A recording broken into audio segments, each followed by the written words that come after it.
Hello and welcome to our London History Podcast, where we share our love of London, its people, places and history. It's designed for you to learn things about London that most Londoners don't even know. I am your host, Hazel Baker, qualified London tour guide and CEO and founder of londonguidedwalks.co.uk. Each episode is supported by show notes, transcripts, photos and further reading, all to be found on our website. Click on londonguidedwalks.co.uk, podcast, and then select the episode that you fancy.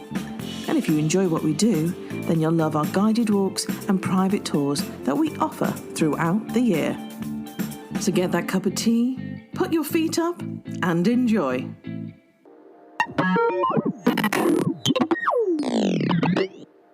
Joining me in the studio today is David Turnbull, sci-fi and horror author, having published a novella, a children's fantasy featuring dragons and airships, and a collection of flash fiction. He is also a Lambeth tour guide who offers Doctor Who walking tours through us at London Guided Walks. Hello, David. Hello. Very nice to be here with you this morning. I'm looking forward to talking about one of my favourite subjects, Doctor Who. Doctor Who? Yeah, Doctor Who, yeah. Well, that is one of the questions, because we do have people all across the world listening in, so it might be worth introducing Doctor Who to the audience. So Doctor Who is the longest running science fiction series on television. It came out first in 1963 on the 23rd of November, the day after the world-shattering event of John F. Kennedy's assassination in Dallas. And the programme was slightly delayed on its broadcast because the BBC news coverage of Lyndon Johnson's inauguration as the new president of America had taken precedent. And actually, the first series was repeated the following Saturday because the BBC had invested so much in this new series that they wanted to make sure that people got a second opportunity to see it if they'd missed it. So it has endured now for 60 years, although it was cancelled in 1989. But thankfully, it is now back on air and one of the most popular TV shows in the UK and indeed in many other countries across the world. So as you quite rightly pointed out there, David, that Doctor Who is now celebrating its 60th anniversary this November.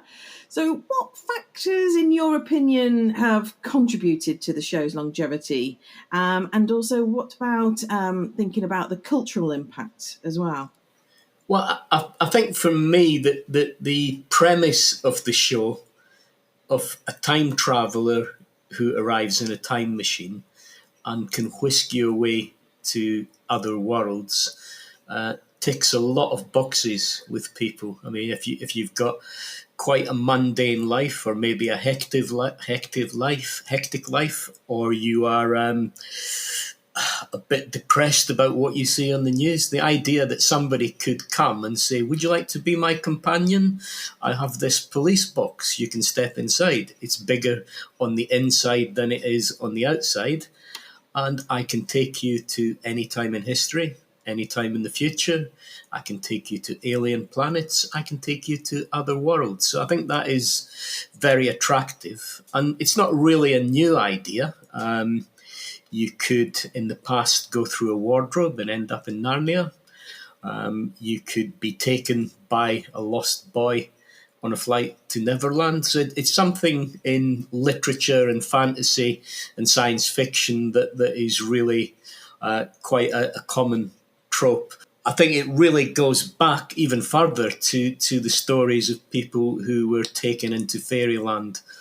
And I can think, going back to the Scottish borders where I grew up, the story of Tam Lin, who went into the land of the fairies, and also the story of Thomas the Rhymer, who fell asleep by the Eildon tree and was enticed into fairyland by the fairy queen. So I think there are many similarities that are really embedded in the British culture of this idea of travelling to other worlds with a wizard or a stranger or a time traveller.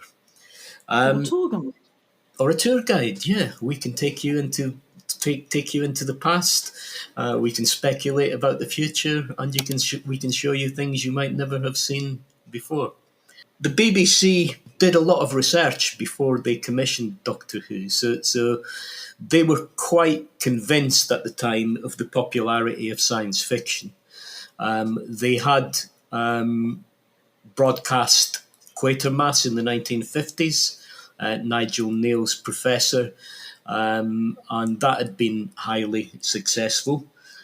They were aware of the emergence of the animation puppet series, Fireball XL5 and other things like that, which were doing very well on ITV. And they were, of course, aware that time travel and alien invasions were something that was really invented in South London by Bromley's own H.G. Wells. So War of the Worlds and The Time Machine. And at the time Doctor Who was commissioned, there had been a very successful Hollywood cinema version of The Time Machine. So they were pretty confident that this was going to be a popular series. I don't think they ever expected it would be a popular series for 60 years, but I think they thought they would get a few years run in on it. So they were really doing their homework before it came out. So in terms of the impact, I mean, I think the key elements of the time traveller and his companions and the TARDIS have just remained throughout the whole period. So the really key basics of Doctor Who hit that nerve, ticked those boxes, and it has remained throughout 60 years as the basic premise of the show, that there will be the Doctor as a time traveller, and he will, by whatever storyline plot, find a new companion, and off they will go on their adventures. But I think there was a lot of innovation in the early days in terms of set design and costume design. There wasn't what we have now, CGI, but so they had to innovate. And I think a lot of that influenced other BBC and ITV dramas in terms of set designs and the way you put things together, costume designs, etc. But one of the really lasting influences is the title sequence, the famous Doctor Who title music. It was composed by Ron Grainer, and he recruited a young woman called Delia Derbyshire to really interpret his composition. And she came up with the electronic synthesizer music that had really never been heard in the UK before until that day in 1963, when suddenly that music appeared on the screens. It is very worldly, isn't it? Yeah, it really does fit in with the theme of the show.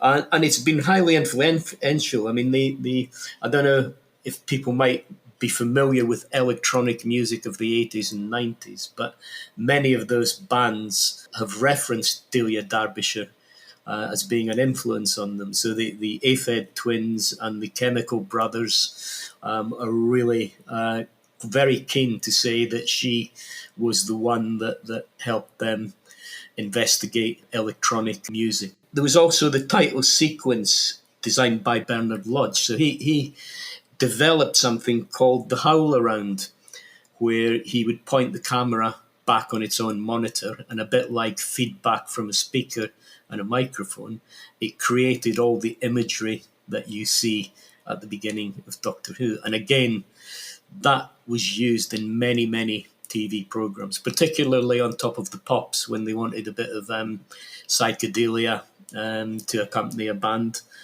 And you can see the influence in another sci-fi series, The Tomorrow People, where the opening sequence looks very similar to Doctor Who. And guess who was involved in the music for the Tomorrow People, none other than Delia Derbyshire, back with her synthesizer. So, yeah, I mean, it really highly influential in terms of the way television was presented before the advent of CGI.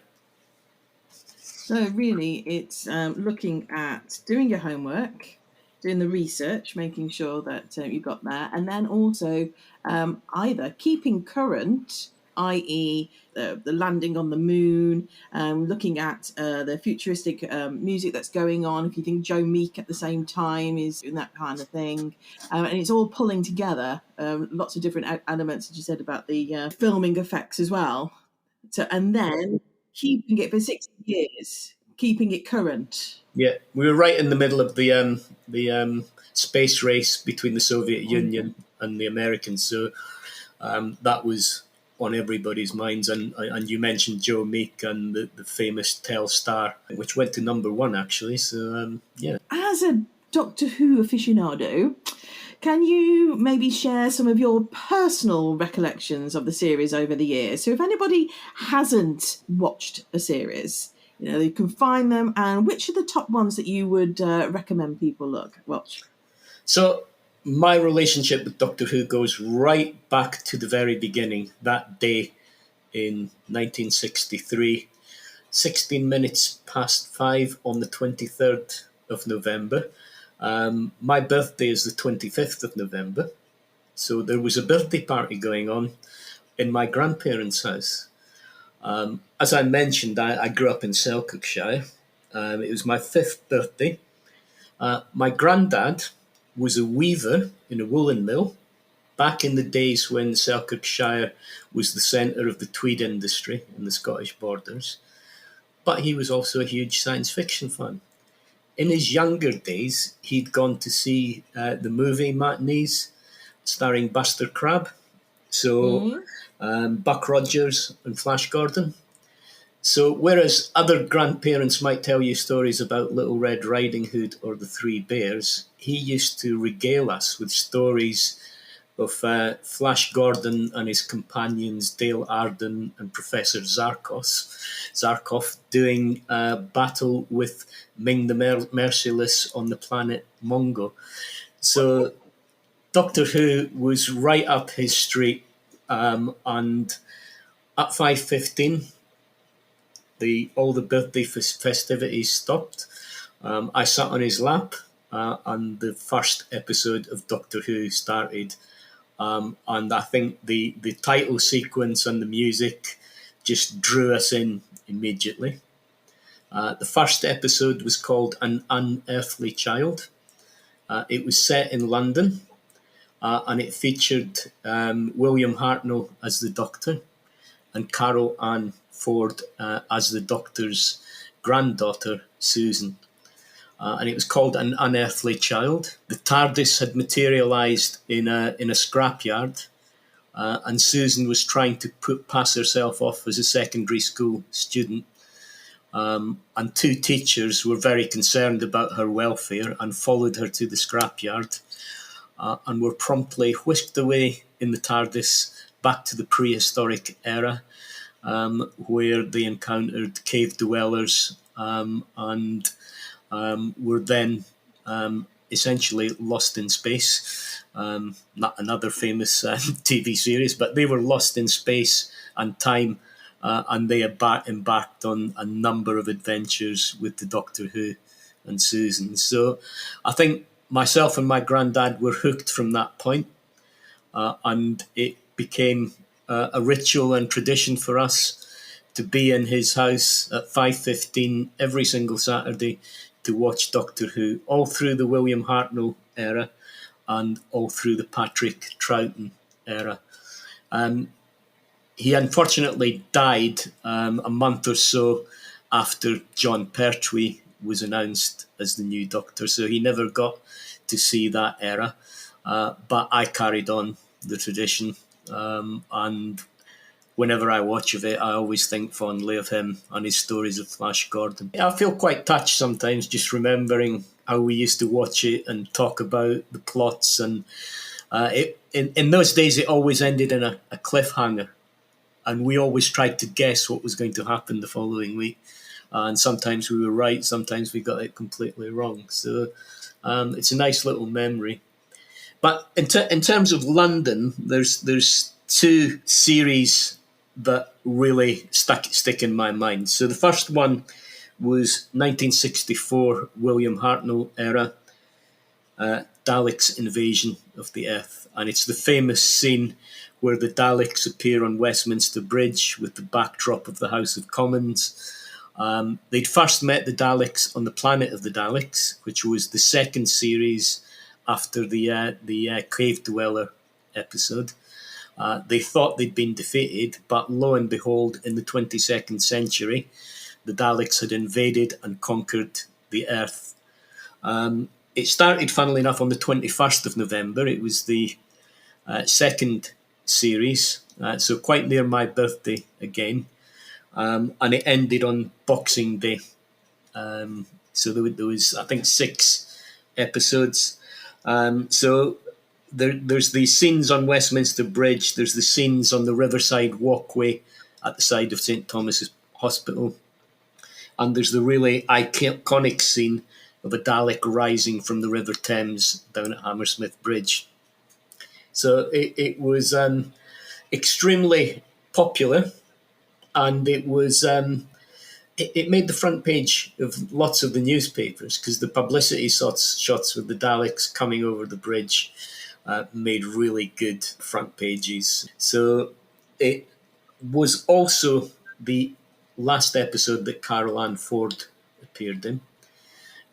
There's a little bit of a love story goes on in this episode. She falls in love with one of the resistance fighters, and she decides to stay in the 22nd century to help rebuild the world after the Daleks have been defeated. So it's quite a touching monologue by William Hartnell at the end of that episode that people think, in addition to being part of the storyline, was also his farewell to Carol Ann Ford. And I remember watching it after she left and always thinking, I wonder what she's doing now, as if it really had happened. You know, I was just thinking, I wonder what she's doing back on Earth now, and is she helping? And so it did seem very real to me. But there was also a movie version of the Daleks' invasion of the Earth with Peter Cushing, famous Hammer horror actor, playing the role of the Doctor. It was the second movie. First movie was a recreation of the Planet of the Daleks. The second one had Bernard Cribbins in it as a policeman who gets transported to the future with the Doctor. And the base of the Earth resistance to the Dalek is the Embankment tube station. So they go down into the embankment. And it's really tube stations that would be my second choice for a London series. And that was in the Patrick Troughton era. This went out in March 1968, and it was called The Web of Fear. And it featured another type of robot called the Yeti, which the Doctor had first encountered in Tibet. And they looked like abominable snowmen, but they were mechanical. And in the Web of Fear, they invaded the London Underground system, and the whole of London was covered in a strange fungus-looking web. So it features Covent Garden, Good Street, Victoria Station, amongst others. It is quite famous because at one point only one episode had survived. And then somebody found some cine reels in Nigeria, and lo and behold, another 4 episodes turned up. So there's now 5 episodes of a 6-episode serial, The Web of Fear. If anybody finds the final 6th missing episode in their attic, I think they would be in for quite a nice little bit of income from that. Especially from the BBC, who are really keen to reverse what they did in the 60s and tape over shows. They're really keen to try and relocate them and archive them. So Dalek Invasion. Army, isn't there? Yeah, there's lots of very famous series with entire episodes missing, just taped over, and people never thought that these would become classic series that people would be interested in going back and revisiting. So there's some of the London-focused ones. There's quite a lot, isn't there, really. And you mentioned about London serving as a backdrop for numerous Doctor Who episodes. What about those iconic London landmarks, though, that have made appearances in the show? I mean, on your walk, which I very much enjoyed, I mean, we get to see the Houses of Parliament, don't we, across the river like you do in the TV show?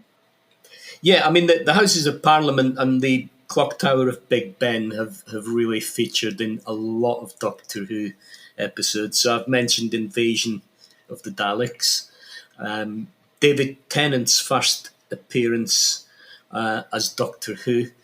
The TARDIS is out of control and spinning through the sky, and it knocks a big chunk of masonry off the clock tower as it flies to crash land further along the Thames. So his first appearance comes about then. And Peter Capaldi's first appearance has the House of Parliament and Big Ben as a backdrop.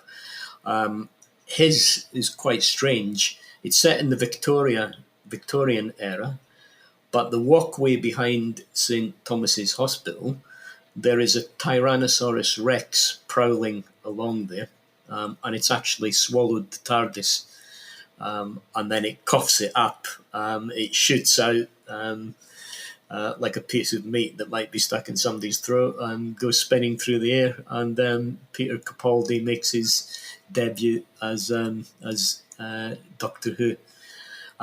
It's also been used by John Barrowman, who famous for musicals, but also played Captain Jack in the Doctor Who series.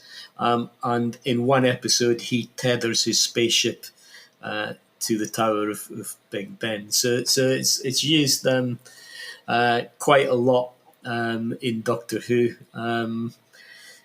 The Post Office Tower appears in the movie, so it hadn't been long built, and I think they wanted something iconic to show it was London, because the premise is that the city has been completely devastated by the Dalek invasion. Buildings are lying in rubble, etc. But you still see the Post Office Tower in the background. So it's managed to survive, and probably it was the marker point to say, this is London in the 22nd century. Here's something you recognise. Yeah, I think if you're talking about introducing the new Doctor each time, you've got to provide something familiar to the audience if you're doing something new as well. Yeah. Coming home each time. Yeah, and in the old series, he quite often rematerialised inside the TARDIS, and you had no sense of where he was. But the new one always seems to have some sort of iconic landmark, whether it's London or elsewhere, to bring him in. Yeah. The Shard and the London Eye have also appeared in Doctor Who. So, the Shard was in the Bells of St. John, where the Great Intelligence is in collusion with Miss Kislet, played by the wonderful Celia Imrie, and they're using the Wi-Fi system to try and influence people's behaviour. It's during the Matt Smith era, and it's the episode that introduces Jenna Louise Coleman as his new companion. And she has appeared in the series before, because Matt Smith has been tracking her over different periods of time. So in past lives, he's met her, but it's this version in the 21st century that becomes his companion. And Matt Smith said this is one of his favourite episodes because he got to roar across Westminster Bridge and Waterloo Bridge on a motorbike, and it felt like he was in the Bourne Identity and not in an episode of Doctor Who. Which was also filmed around Waterloo. Which was also filmed around Waterloo, yeah. And then the real big one for people who like the new series, almost important as the 23rd of November, 1963. The 26th of March, 2005, Russell T Davies has finally persuaded the BBC to relaunch Doctor Who, and it relaunches at the London Eye. So the London Eye has again been taken over by an alien intelligence, this time called the Nestine Consciousness, who is in league with something called the Autons, who can animate shop dummies. And it introduces Billie Piper as Rose. So a lot of the scenes are filmed, again, with House of Commons in the background, but really the London Eye as the main scene.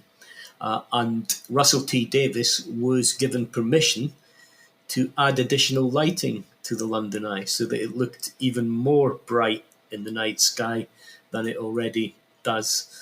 So it's quite an important site for the new generation of Doctor Who fans. That's where, for them, really, it all started with Christopher Eccleston and Billie Piper. That's just scary, isn't it? It's also in that remake of Ghostbusters in 2016. Those mannequins, it's just scary thoughts. Yeah, I mean, anything that usually stands still and looks lifeless, which then comes to life, is quite terrifying. And I think that's something Doctor Who does quite well, is to scare adults and children.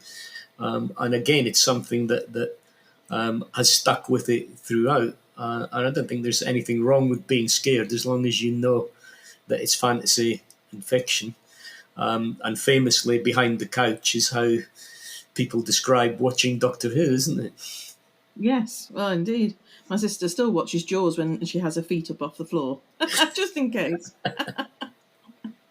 Now, you mentioned a number of eras, number of Doctor Who's, and how, I suppose my question is, how has the portrayal of Doctor Who changed over the years? And is there a distinct difference between the classic series and now this revised version? Is there any big similarities or differences? So I think the original portrayal was a grandfatherly figure who was actually a grandfather to Susan. He wore a Victorian frock coat. He was a bit like the kind of stereotypical professor in a science fiction story. He was quite grumpy. Patrick Troughton actually turned to Charlie Chaplin for his inspiration. So he wanted to differentiate himself from William Hartnell.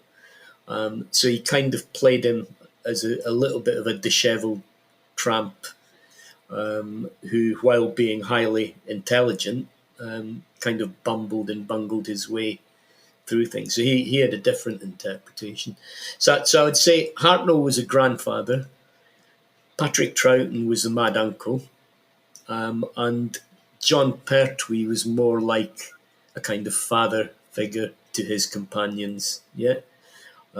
So I think it was really from Tom Baker onwards that it kind of became a bit more eccentric, a bit more being on an equal footing to the companions, and a lot more outlandish outfits, particularly in the three 1980s Doctors, Peter Davidson, Colin Baker. They wore bright colours rather than the dark colours that you'd seen previously. So I think that was the big change. I think that the change really in the new series is there's been probably a lot more diversity. So we've had our first woman Doctor Who. We're about to have our first Black Doctor Who.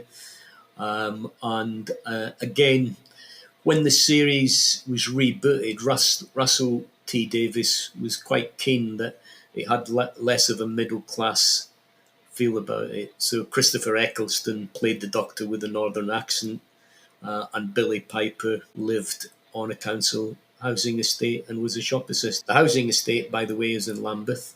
So it's the Brandon housing estate. Many of the scenes from Doctor Who were filmed there. It's just on the edge of Kennington Park. Although in the series it's supposed to be Peckham, which, given the rivalry between Southwark and Lambeth, doesn't go down too well. But the Brandon estate is very definitely in Lambeth. Now, you mentioned about Doctor Who incorporating real time places, and that also then includes about real historical figures as well into the stories. So what London historical figures and events have been featured or referenced in the series? Well, if you go back to the original series, the executives at the BBC were extremely keen that it should meet the Lord Reith remit to entertain, educate and inform. So they wanted not so many bug-eyed monsters and robots, but for the Doctor to travel back in time to historical periods. And the reason they had two school teachers was to give it the educational flavour. So in the early years, they went back in the first episode to the cave dwellers' time. They also accompanied Marco Polo on his voyages to China. They went to South America, to the Aztec period. They went to the French Revolution. And they went to the Battle of Culloden, where Patrick Troughton recruited his companion, Jamie McCrimmon, who was played by Fraser Hines, also known for Emmerdale Farm, but the longest running so far Doctor Who companion. So there was a big push to have historical, factual series counterbalancing the ones with monsters and aliens. But really, the second serial of the series was Planet of the Daleks, and they just became so popular that the monsters and robots and creatures really took over. And I think the ratio now over the 60 years is that 80% of episodes have featured aliens, robots, or monsters, and 20% are purely historical. And you won't find a purely historical episode now. Doctor Who will meet historical characters, but there's always a monster lurking in the background in the storyline. So some of the people, yeah, of course, it couldn't be anything less. So some of the people he's met, H.G. Wells, quite fittingly, Charles Dickens, Vincent van Gogh, George Stephenson of the Railways fame are amongst the people that he's met. The two in the most recent series who've reoccurred quite a few times are Queen Victoria and Winston Churchill. And both of them have kind of reappeared quite a few times either in cameo roles or in episodes where they are the central character.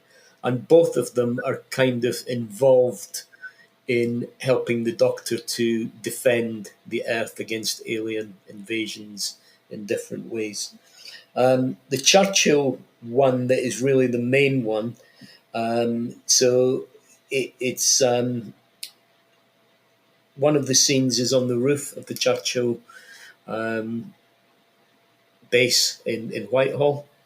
And it looks across to Parliament, and you can see airships and dirigibles flying over Parliament. The Doctor and Churchill acknowledge each other because they've known each other for many years. And Churchill tells the Doctor, "I've acquired a weapon that can defeat the Nazis and Hitler." And then he reveals the weapon, and it turns out to be a Dalek. So I think it kind of reflects the um, nuclear weapons Oppenheimer kind of storyline. If you have Mhm. a weapon with such devastating power, do you dare use it? And the Doctor spends all the episode trying to convince Churchill that it's not a very good idea to unleash a Dalek, even though it might defeat Hitler. Mhm. And Hitler is in another storyline. The character River Song, played by Alex Kingston, who is the Doctor's daughter, through quite a convoluted plot line. She is sent by another alien back in time to kill Hitler. And that's a very familiar science fiction trope. If you had the ability to travel back in time, would you kill Hitler? And if you did, what would the consequences be? They Mhm. might not. Well, They might not all be exactly. good. Yeah, they could be No. disastrous. Yeah, Yeah, indeed. Well, the last Indiana Jones is going back to yeah. 1939, isn't it? Yeah, that same kind of thought. So when you're talking about Doctor Who, a lot of the time you're talking about London as well. So they seem to have this symbiotic relationship. How do you think that the cities influence the storytelling of Doctor Who and vice versa? So I think it very clearly influenced the original series because at the time, uh, World War II was still fresh in people's minds. The Blitz was still fresh in people's minds. You could walk through parts of London and still see bomb sites, bomb ruins. So the idea that there were alien forces ready to invade was within living memory.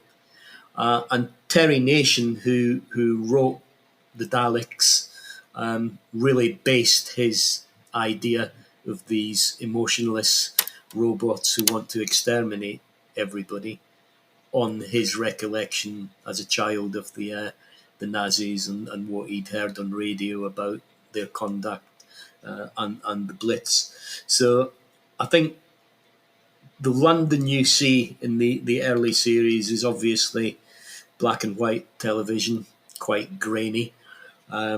It didn't really matter whether you had people in rubber suits and cardboard film sets because you probably couldn't see them very well anyway on your screen. And I think that's really the big difference is that the original series was serialized. So every story was a half hour, ended on a cliffhanger, and then moved to the next part of the story. And I think they could take their time to tell the story much more slowly than the expectations of today. So you've got CGI, you've got HD television, so they have to be really good with the special effects to achieve what used to be achieved really with bits of string and washing up bottles. But so I think the storytelling has to be a lot quicker now. So whereas in the past they had time over probably 6 episodes per serial to develop the characters and the storyline. If you watch it now, it's very punchy. It jumps from scene to scene. Sometimes you can hardly keep up. Sometimes you have to watch an episode twice to figure out what's going on. And I think probably that reflects the London we live in today, where everything happens very quickly. We've got access to Wi-Fi and internet. We can find out information really quickly. We get news very quickly, so things change very rapidly. So for me, that is kind of the influence of the current day situation on the way Doctor Who is presented, and I think that probably reflects back on how people expect stories to be told nowadays. So as a sci-fi writer, I wouldn't write in the style of H.G. Wells today, because that's not what people expect. Yeah, they expect the action to move quite quickly. They don't want pages and pages of exposition or explanation. They just want to get on with the story. So I think people's viewing and reading attitudes have changed greatly since 1963, and no doubt connected to the development of the internet and live streaming television, etc. Yeah, exactly. And this whole, like, you can pause it if the door rings or etc. Yeah, And or you can. Yeah, the time. Yeah. I mean, if you missed an episode of Doctor Who in 1963, that was it, unless the BBC decided to do a repeat. So you could lose a bit of the plot because you'd missed an episode. Now you can just go back and get it on BBC iPlayer and catch up whenever you feel like it. So it's a bit like you've got your own time machine now, isn't it? Oh, there you go. See, Yeah. time machine in your own house. Absolutely, yeah. So you mentioned about several Doctor Who episodes where that centre around alien invasions in London. How are these episodes, in your view, play into or perhaps challenge the British cultural attitudes and societal concerns? Invasion. We're an island. Yeah, I mean, I think it does play to that. And I think, as I said, the Daleks and the Nazis are quite a good example. You've also got the Cybermen, which are the second most popular Doctor Who foe. And they've got an equally famous scene when they come down the steps of St. Paul's in the city. So they've got their iconic scene. I think over the years, the interpretation of that has changed a bit. So Remembrance of the Daleks, which was filmed in Waterloo, was written by Ben Aranovich, who later went on to become quite famous for the Rivers of London series. Mm-hmm. He was 23 when he wrote it. So imagine that. You get your first break in television and you get to write the 25th anniversary episode of Doctor Who. Wow. So in Remembrance of the Daleks, in his novelisation, he gets the opportunity to explore racism quite a bit. So in the TV series, there is a former member of Oswald Mosley's Black Shirts who's in league with the Daleks, and he gets to explore that a bit more with the Doctor's companion Ace, played by Sophie Aldred, who was born in Greenwich, and there is a little backdrop to a story where she's quite attracted to one of the soldiers, but then finds out that he is in league with the member of the Black Shirts.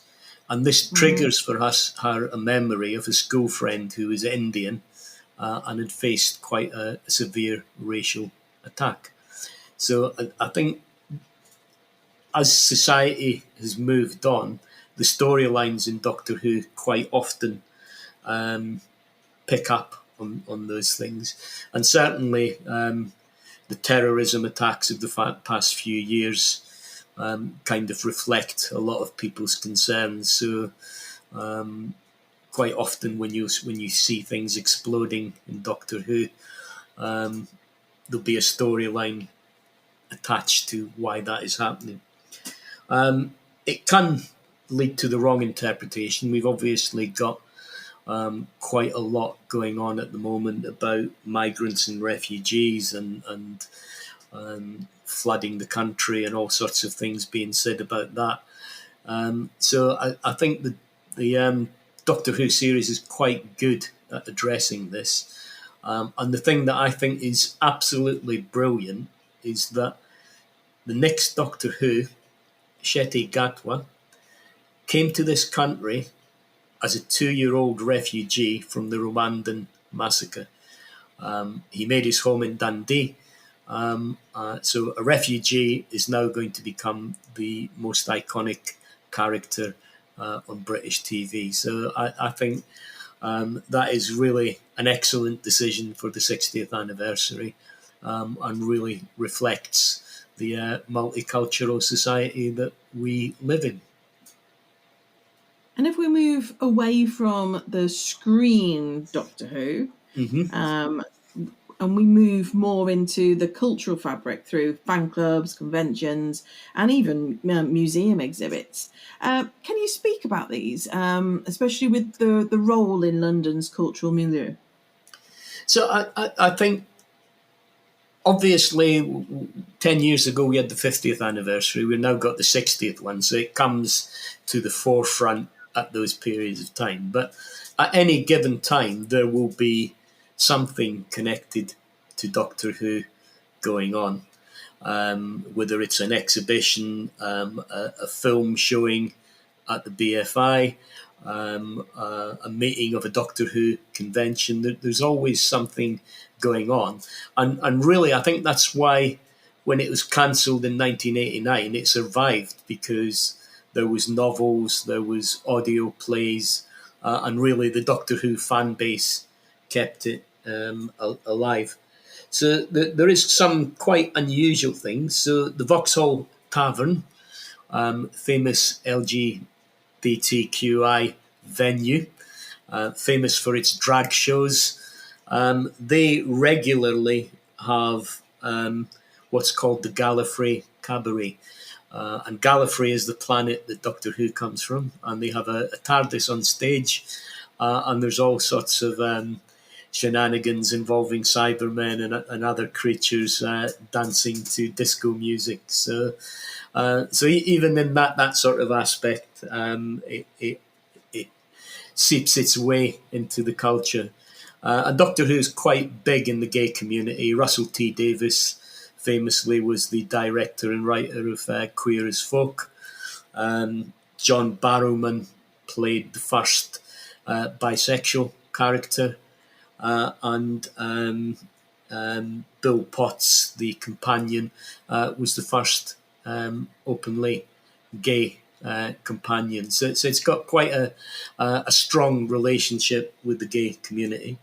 The other thing really that is sadly missed is the Museum of the Moving Image, which used to be on the South Bank.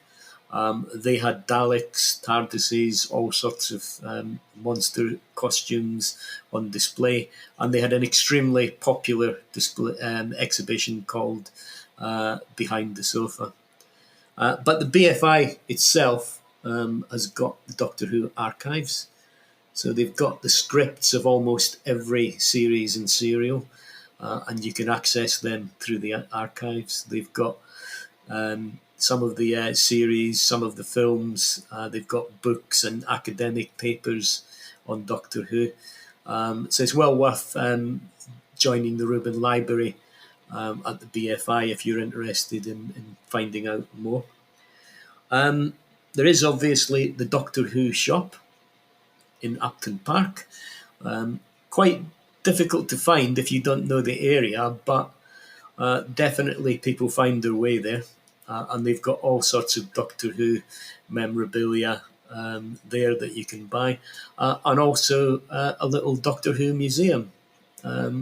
So plenty of things you can do. But a couple of things that are really interesting to me are the Dalek builders. So some people restore motorbikes and vintage cars. These guys build Daleks from scratch to the specifications from Doctor Who, and they look really impressive.